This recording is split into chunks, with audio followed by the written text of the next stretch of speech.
I used to be a Tottenham fan, and then Arsenal signed Thierry Henry, and I thought that seems more fun. I'll tell you the one thing that I don't like about the Invincible season, the one thing I don't, is that any time a club looks like they're going to do it, it basically ruins my life for a little bit. What would you say is the worst free transfer to leave Arsenal? Obviously, you've seen quite a few in recent years. Would you say Aubameyang's up there?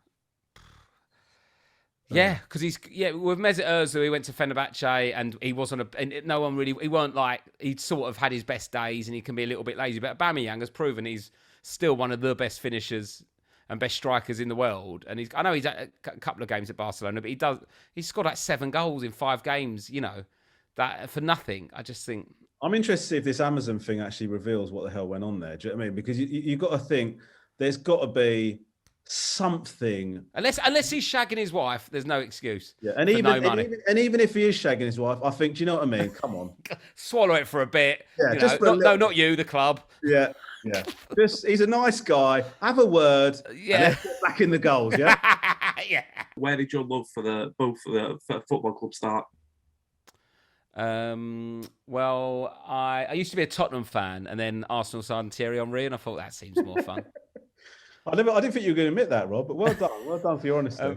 No, I loved Ian Wright, and I used to follow Ian Wright. He's from near where I grew up, and I followed him at Crystal Palace, and we never really went football as kids. I've got 4 brothers, and it was quite expensive, so we'd just watch at home. And then Palace weren't on the telly because they were in Division 1, and then Ian Wright went to Arsenal, so I just sort of followed Ian Wright. So then when he was at Arsenal, I watched him there, and then I was about 11, 12, and then I followed Arsenal from then, really.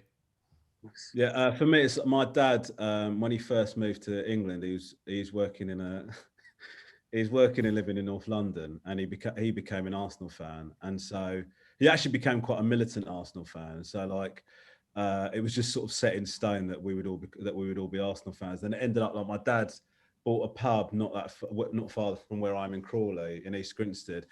And he sort of made that an Arsenal pub, and it was actually comical how his level of bias was absolutely insane. Like he just wouldn't hear any criticism of Arsene Wenger or any of the players or whatever. And I remember I've told this story before, but I remember once we were playing Man United, and I think they beat us 4-2 at Highbury, and my dad, the pub was absolutely rammed, and my dad was so pissed off. He walked up to the front of the pub, he switched the screen off. This one, everybody.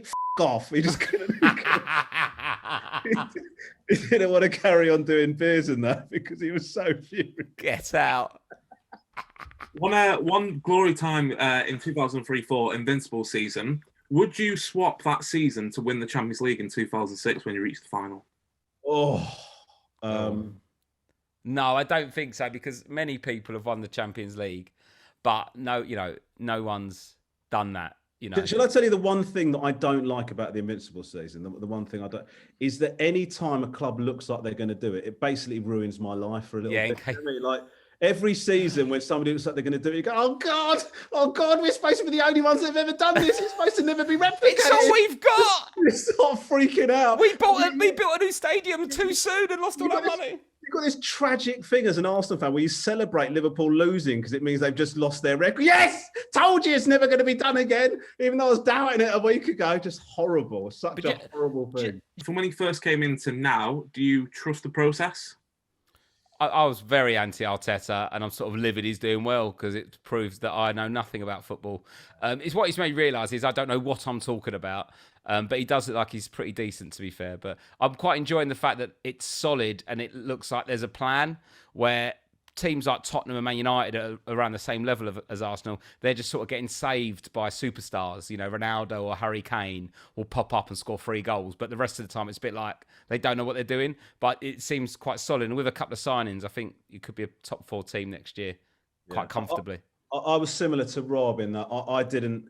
If I'm being honest, I didn't think Arteta should have been given the job initially because I just thought it's his first job managing. It just feels like mad that would be at Arsenal. Do you know what I mean? You sort of think, if you think there's something about him, I thought, let him go and do a job at another club. And then when he's got some experience or whatever, then get him in at Arsenal. So, I was doubtful about it. And actually, even earlier on this season, when we put a good run of results together, I still wasn't utterly convinced. We beat Villa, and I remember thinking, I know that's a good result, but we actually don't look massively convincing. But I think we're moving in the right direction. I think even if we don't get top 4 this season, I still wouldn't be gutted. I think that Arsenal have done well to even be in the running for that. And I think Arsenal fans have got a tendency to get a little bit kind of carried away and expecting too much. I think that we're heading in the right direction. I think what's really exciting is how young that team is. And I think if they can keep the core of that team together and add to it, I think it could be really exciting times for Arsenal. And then the leader of that team, Arsene Wenger, obviously, Romesh, you've touched on this before. Do you think he stayed a little bit too long at Arsenal? Because he obviously getting a lot of criticism towards the end of his tenure.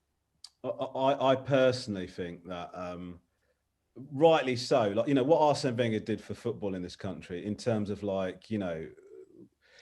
he changed standards. I don't think that can be overstated, in terms of like diet and he added years to Tony Adams' career and stuff like that. And I think he did a lot of positive things. I think the problem with that is that Arsenal realised they're onto a really good thing. And so they wanted to reward him by giving him everything and letting him know that his job was completely secure. And I think what happened with that, what you lost with that, is a little bit of accountability. And so I think he felt a little less. I think he became quite stubborn towards the end of his tenure, and I felt like he he was slightly less responsive to kind of potential criticism, or that he might be doing anything wrong.